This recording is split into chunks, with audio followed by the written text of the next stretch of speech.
I first came in contact with my Prabhupada, Bhaktisiddhanta Saraswati Goswami Maharaj, in 1931. Ever since then, I used to go to attend the evening Kirtan and Path in the Roop Gaudiya Math at Allahabad. You see, both Prabhupada, Abhay Babu as we used to call him then, you see, both Abhay Babu and I used to live in Allahabad. Both of us lived in Allahabad. And both of us used to go to attend the evening Path and Kirtan in Roop Gaudiya Math. So we started meeting there, you see. Both he and I used to go to attend the evening Path and Kirtan.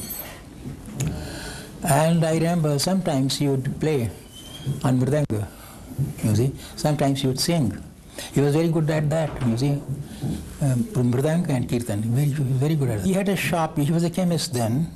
He had a shop in Janjharia Pul, you see.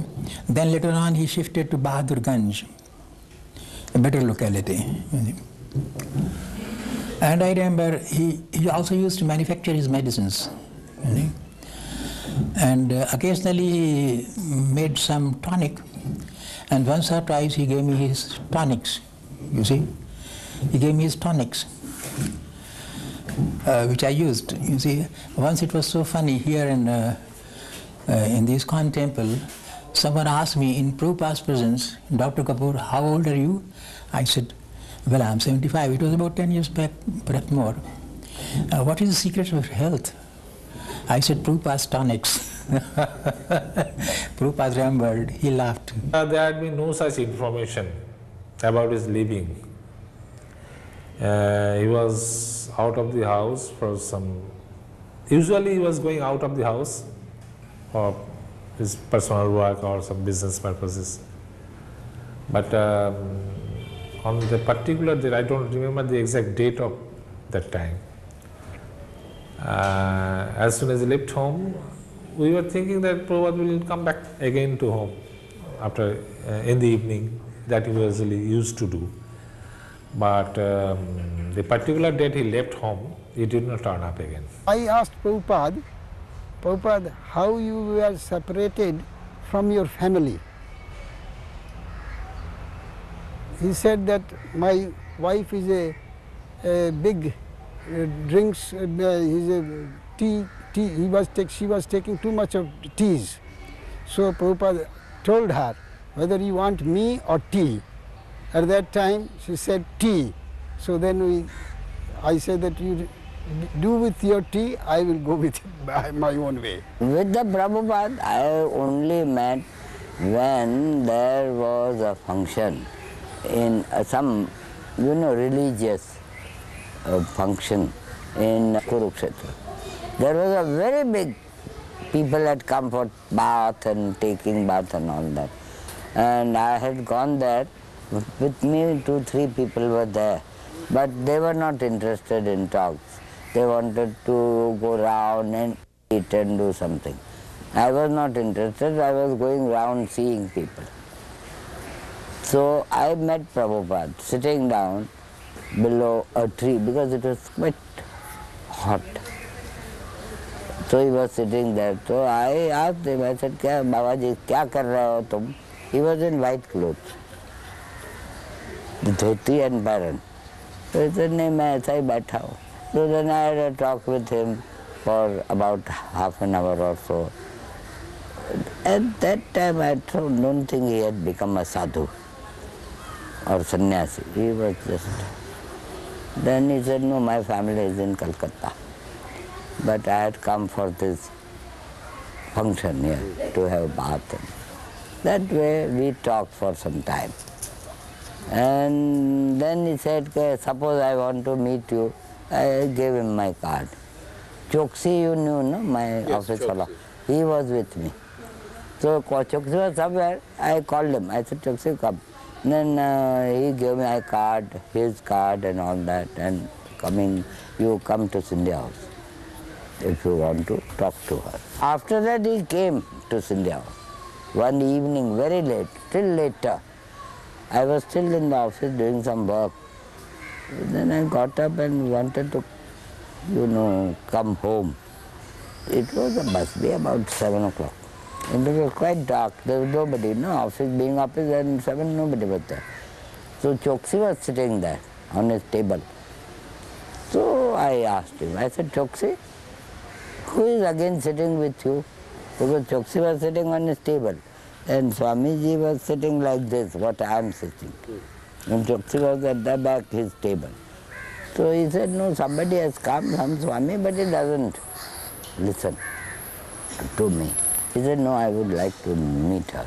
And then only I will go, I will talk to her. So I went there, I said, excuse Swamiji, kya kaam hai? Then he showed me Bhagavad. He said, I have heard your name and we have met in Kurukshetra, if you remember. I want to get this book printed. I said, you can come tomorrow, because when there are some people and daylight, and also, at this time, it is really getting darker. So Choksi is alone. So he said, yes, I'll come.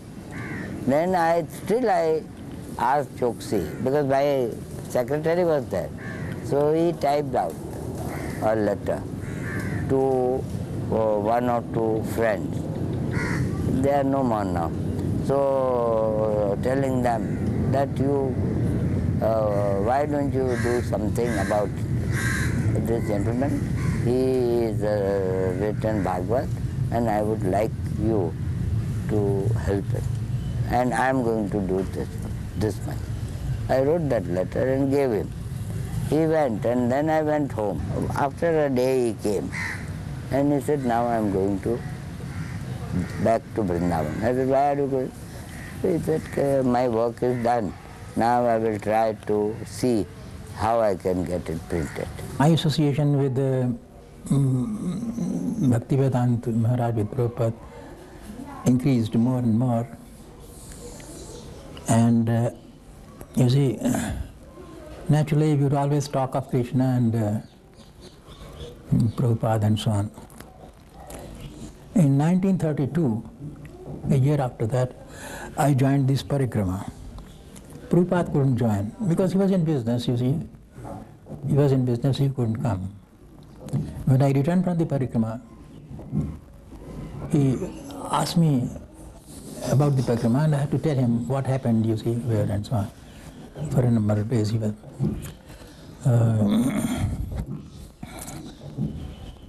For about 5-6 years we were together at Allahabad, you see. And we used to meet almost every day. After that I joined government service. After that we didn't meet for a very long time, you see. For a very long time, I think about 25 or 30 years, you see.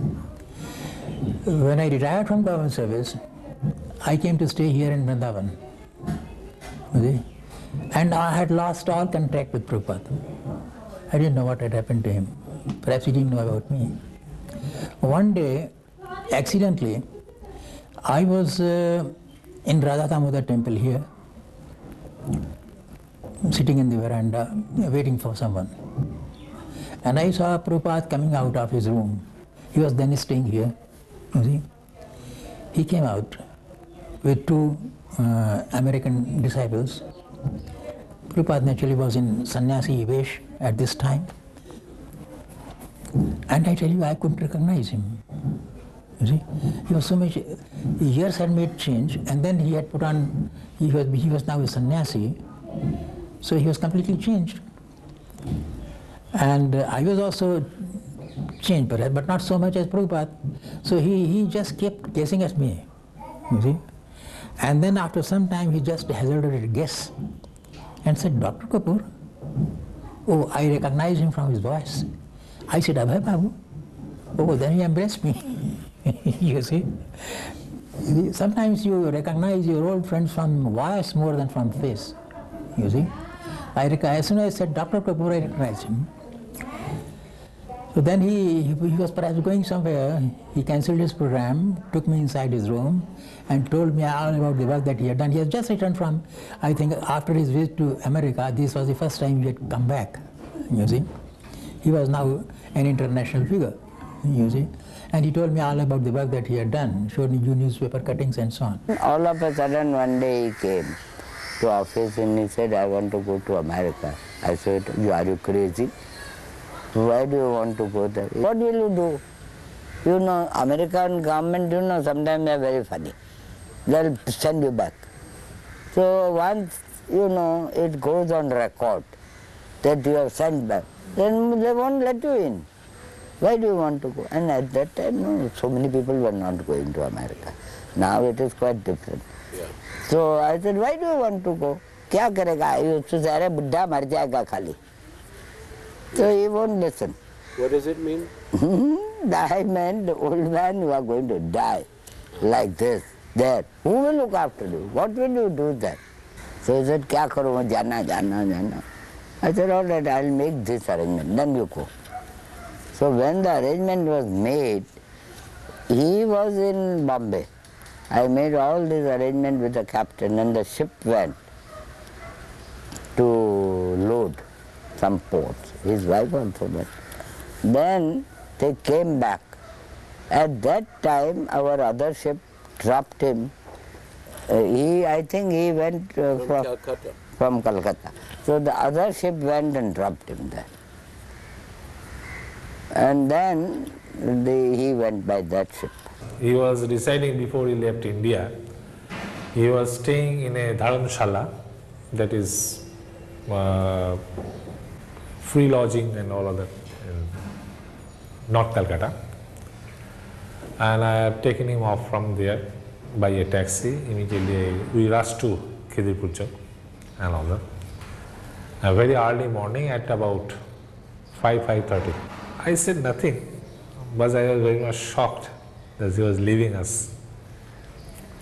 Immediately he realized our mental position and he advised me, "Don't be worried. I am soon be returning to India and I will take your news and all of that. Let me come back." I used to talk on telephone with him because I had told the captain that you see that he talks to me. So there is no trouble for him. So he used to. And you know this Gokulashtami day, Yes. Krishna Janmashtami, Yes. he was in Suez. So he phoned me, captain phoned me. He said on board they had to cross the Suez Canal. Na? So they were there. So captain phoned me. Okay, today is the Gokulashtami and on board the ship we are having a meeting and Swamiji will talk to us and then we will distribute sweets which we got and everyone. And then we will have some bhajan records playing and all that. I was associated with in the same compartment in the ship, that cabin, that ship cabin, because that was a cargo ship, that was not a passenger ship. So apart from the captain's room, one apartment was there, an extra, and he was offered that room to go to himself. And after reaching Boston port, I got a letter from him and from that letter I was informed he was attacked twice in heart attack in the same ship in a journey of 23 days to reach over to Boston.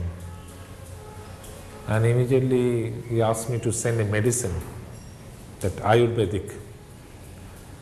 Well, he mentioned the name of that medicine, and immediately I rushed to the shop and bought it. Immediately I sent it to him by air post.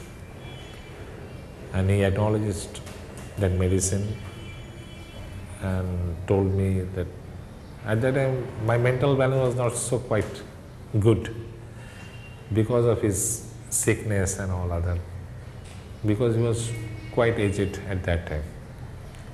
And it was obvious to become sorrowed or a father. After all, he was our father.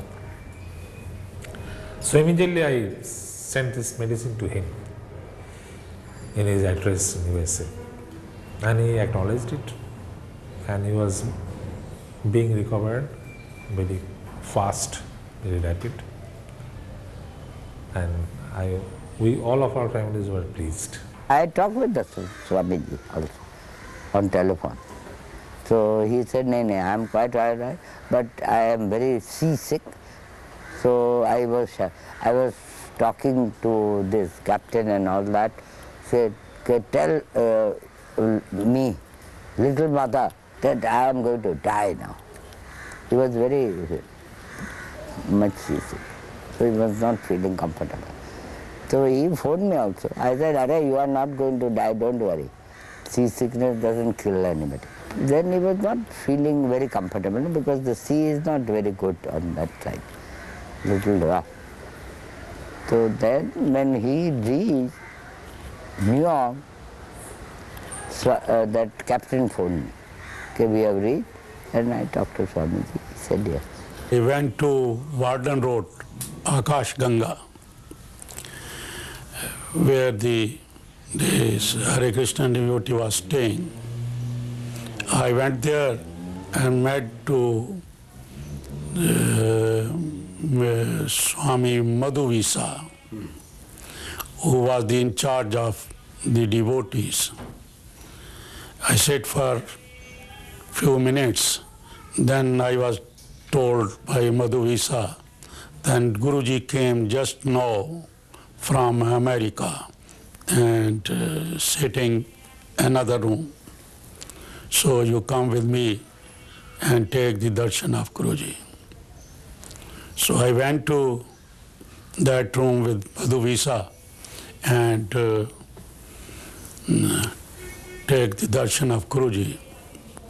After sitting some time, Guruji asked me, where are you living? I said, I am living at Goregaon, suburb of Bombay. Then Guruji asked, and what are you doing? That I said, my business is construction. So Guruji asked, when you are getting up early in the morning, and what are you doing? Then I said, when I getting up in the morning, I am taking 1 cup of tea, then going to toilet and taking bath, and then going on work. Then Guruji suddenly said, what is difference between pig and you? You are just like a pig. Then I said, yes, Maharaj, please advise me that how can change my life. Then Guruji said, you must do to service of Krishna. Then I said, I have not associated any spiritual movement or the saint or the devotees. So Guruji said, from tomorrow, my devotees will come to your house early in the morning, and then you do the Nagar Sankirtan there with my devotees, and then all the devotees will take feast, lunch at your home, and you will be involved in this way in the spiritual movement. One day, while giving Prabhupada his prasadam, I asked him, Prabhupada, what is your favorite preparation? Prabhupada replied, saying that he likes all the preparations. I inquired again, "No, Prabhupada, what is your most favorite preparation?" Then Prabhupada said that his favorite preparation is shukta. So I used to cook 4 or 5 types of shukta for Prabhupada every day. Whenever I would take Prabhupada his prasadam, he would say, "You have cooked so much prasadam for me, but first give me the shukta." So I would always give Prabhupada his shukta first. When we purchased this land, Hare Krishna land, there was living so many characterless peoples who were doing the liquor business, and there were also, after some time, quarrel between Mr. Nair. This land was called Nairwadi. No, it is Hare Krishna land. So one day Guruji was here. We were sitting in this, on 8th Road. Valia's house. Huh? Valia's house. Guruji was there, myself, Valia and my wife was there in that room. So Valia said to Guruji that, "Guruji, Mr. Nair will not give you this land because he had offered by some hotel owner for 36 lakhs. And you are purchasing for 14 lakhs. And Mr. Nair has to pay so much income tax. So he must change his idea, and he will give the land to that person who is offered for 36 lakhs. Then Guruji said, "There is no matter. If he don't want to give this land to us, that he must return our money. But I don't think that he can pay the income tax in this life." So Guruji went at the night to Sydney. And when we awake up in the morning, we heard that Mr. Nair's heart failed and he died. So you can imagine that how Guruji said that I can't think that Mr. Nair will pay income tax burden in this life. So Mr. Nair finished. তখন প্রসাদ রান্না করতে করতে অনেক দিন পর I was cooking prasadam for Prabhupada every day.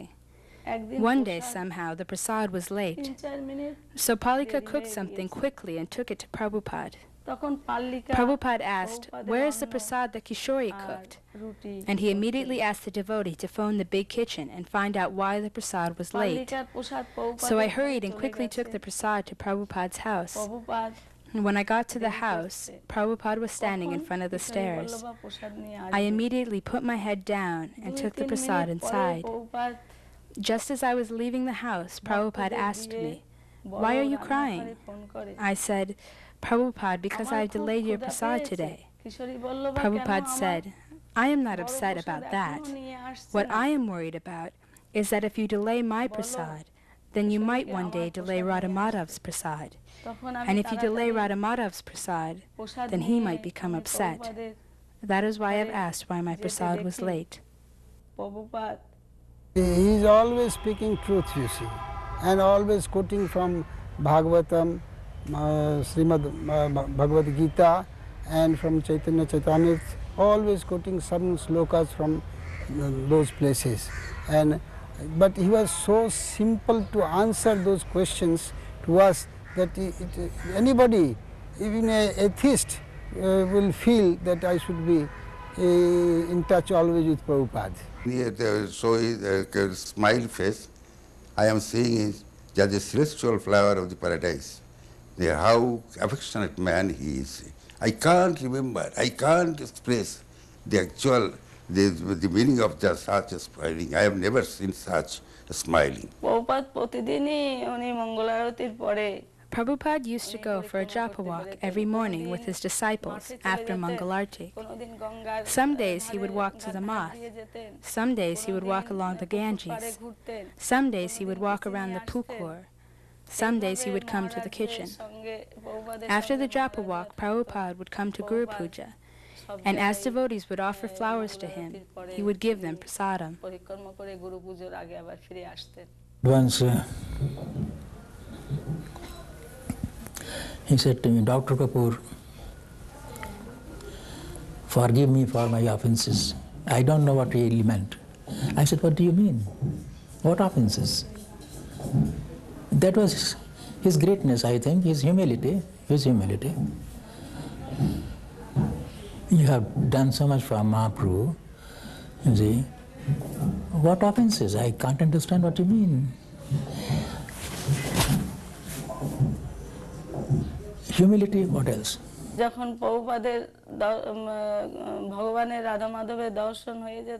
Prabhupada would take darshan of Radha Madhav, he would go around the deities 3 times. Each time he would stop and ring the bell, and then he would raise his arms and dance. All the devotees would dance with him in ecstasy. When children would pass in front of him, he would stop again and dance. In this way, he would go around the deities 3 times.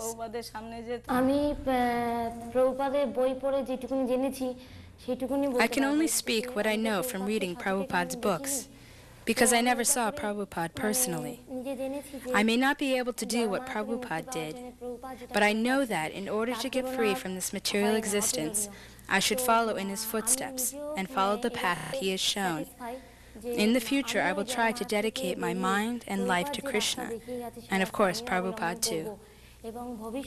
He advised me in 1977, the 3-4 months before his disappearance,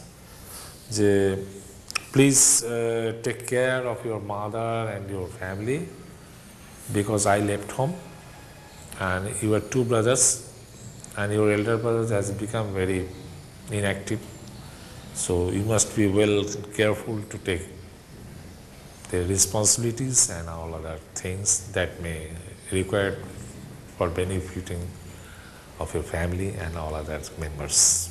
He was telling me, I'm going to build a in Vrindavan ashram. So I'm going to build a special place for you to stay. I said, all right. When you go, I'll come. But last he went from there. I know he sent me word.